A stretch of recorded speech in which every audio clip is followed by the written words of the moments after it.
जिलों की है।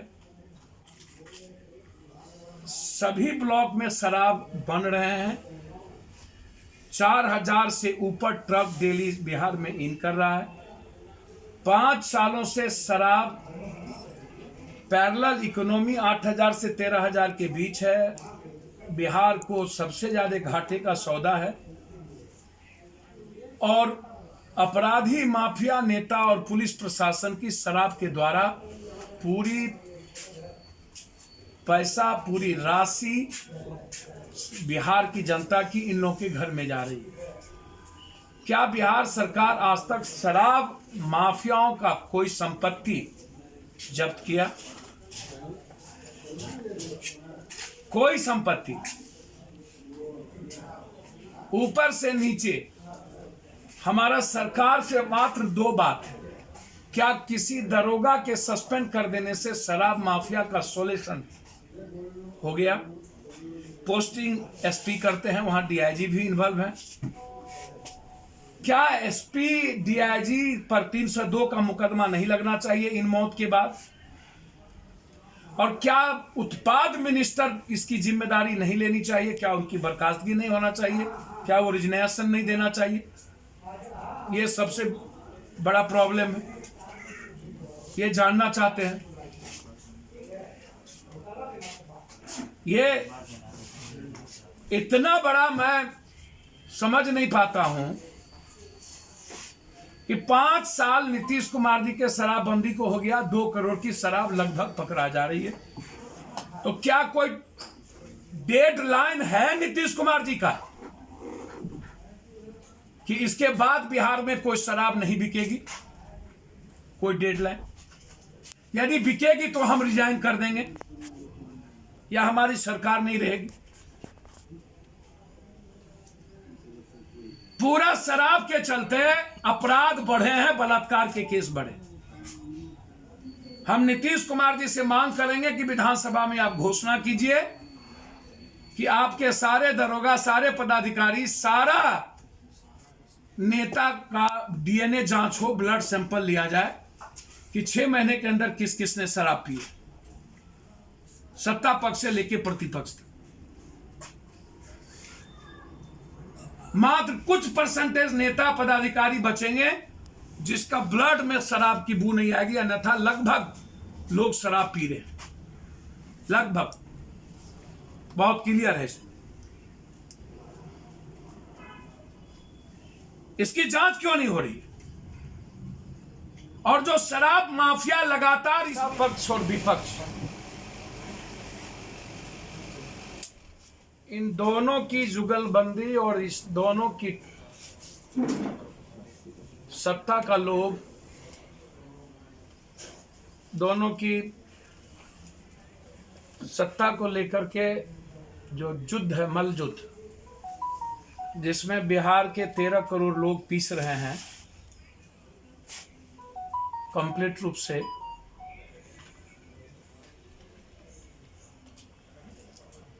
उसमें नीतीश कुमार जी की जो सरकार है वो कंप्लीट रूप से समझिए कि धृतराष्ट्र का आवरण, एक ऐसा आवरण धृतराष्ट्र का है जिसमें यह सरकार बहरी भी है और अंधी भी है। सुनती बिहार की किसी की नहीं है, सुनाती सबको है।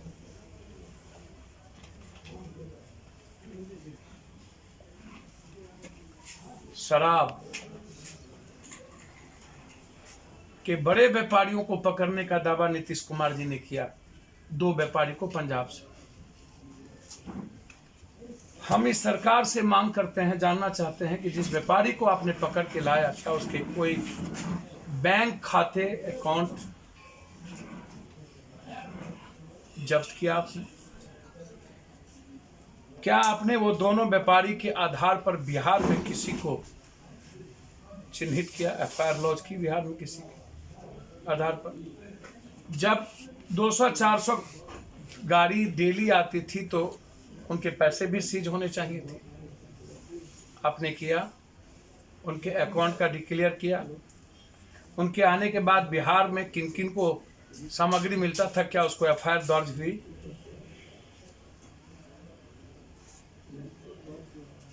बिहार का शराब, चाहे मुजफ्फरपुर में 7 लोग मरे, 2 लोगों को गायब कर दी गई, गोपालगंज में मरे, इसके पहले सासाराम में मरे। लगातार आपको आश्चर्य लगेगा कि बिहार का जो शराब का बिजनेस है उसमें सत्ता पक्ष और विपक्ष के एमएलए, एमपी, मंत्री, संतरी, प्रमुख नेताओं का गोदाम, उसकी पैसे और उसकी पूरी ताकत लगी हुई, जिसमें पूरी पुलिस महकमा करोड़पति अरबपति हो चुकी है।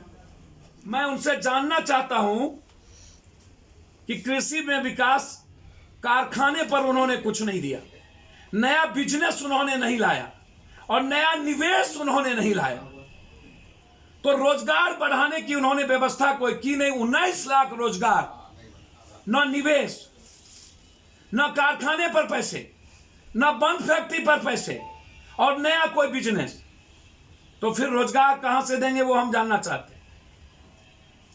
सर्विस सेक्टर में भी कुछ नहीं दिया और मानव संसाधन का भी इस्तेमाल उन्होंने कुछ भी नहीं किया।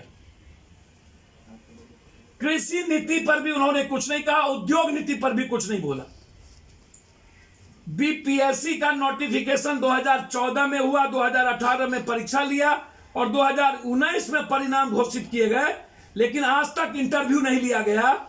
और 20 लाख रोजगार देने की बात करने वाला 94,000 शिक्षक की बहाली अभी तक नहीं की, उसके बारे में ही चर्चा बजट में नहीं की गई। ना तो बंद पड़े चीनी मिल के बारे में कुछ कहे, ना रीगा चीनी मिल को आपने 60 करोड़ रुपया दी, और ना फूड प्रोसेसिंग यूनिट्स का कोई पर आप चर्चा की आपने पैसा दी, और ना ही कोई औद्योगिक इकाई स्थापित करने का पूरे बजट में जिक्र किया। पढ़ाई, दवाई, कमाई, सिंचाई, सुनवाई और कार्रवाई जो आम आदमी को सीधे प्रभावित करता है, उसके लिए बजट में कोई जिक्र नहीं है। पढ़ाई, दवाई, कमाई, सिंचाई, सुनवाई और कार्रवाई, ये जो सबसे महत्वपूर्ण है बिहार के लिए, उस पर कोई चर्चा नहीं। 7 निश्चय पार्ट 1 आधा काम भी नहीं हुआ, भ्रष्टाचार में डूब गए। अब 7 निश्चय पार्ट 2 जल नल योजना का आधा पैसा घटा करके इन्होंने मात्र सिंचाई विभाग पर 550 करोड़ रुपया ही मात्र अलॉट किया, जिसमें तालाब भी बिहार के नहीं बनेंगे। बाहर नीतीश कुमार जी खेल स्टेडियम के लिए ये 5 सालों से लगातार बोल रहे हैं, इस बार भी कोई घोषणा कर रहे हैं, बजट नहीं मिली। नगर निगम पर भी इन्होंने कोई बजट नहीं दिया किसी भी जिले में। अब आप हमको एक बात बता दीजिए कि भ्रष्टाचार को रोकने के लिए भी इन्होंने कोई सीसीटीवी कैमरा या अन्य चीजों पर बजट नहीं दिया कि आप थाने में सीसीटीवी कैमरा लगाएंगे कि नहीं, अन्य जगहों का क्या करेंगे। अब बजट है क्या नीतीश कुमार जी का, मात्र कितना का बजट उन्होंने बढ़ाया। हम 2,11,000 अगले साल का बजट था और इस बार 2,18,000, तो 11 और 18,000 का डोनेशन क्या है। पर्यटक को लेकर के नीतीश कुमार जी से पप्पू यादव जानना चाहता है, जिसमें अपार संभावना है पर्यटक को लेकर के बिहार के डेवलपमेंट का, क्या नीतीश कुमार जी बिहार के पर्यटक पर 1 रुपया खर्चा नहीं करेंगे? यह मैं जानना चाहता हूं। इंसाफी 15 दिनों के अंदर चार्जशीट हो, बलात्कार केस में भी और शराब के केस में भी, और 6 महीने के अंदर स्पीडी ट्रायल करके आजीवन कारावास या फांसी की सजा। लेकिन लगातार मासूम बच्चियों के साथ और गरीब बच्ची के साथ बलात्कार का सिलसिला इस बिहार में जारी है और सत्ता पक्ष और विपक्ष दोनों चुपचाप बैठी थी, ट्वीट का खेल खेलती है। कोई भी वर्मा, ना तो कोई सीएम, ना डिप्टी सीएम, ना अध्यक्ष अपराध के बारे में, बेतिया और मोतिहारी और वहां के अपराध के बारे में कोई चर्चा नहीं करता। मेरा सीधा डिमांड है, बहुत क्लियर हूं मैं इस मामले में। यदि सरकार बिल्कुल नहीं सुनने को तैयार है, अंधी है, बहरी है, धृतराष्ट्र के कुनबे से कंप्लीट रूप से घिरी हुई है, विपक्ष से आप कोई उम्मीद नहीं कर सकते। विपक्ष हरियाणा का स्क्रिप्ट पढ़ता है, मंद बुद्धि का बालक है। या तो हरियाणा का स्क्रिप्ट पढ़ेंगे या नहीं तो फिर रांची पर भरोसा। और 26 दिन में 4 दिन पिकनिक मनाएंगे, फिर आएंगे ट्वीट ट्वीट का खेल खेलेंगे, बेमौसम बरसात की तरह राजनीति करेंगे।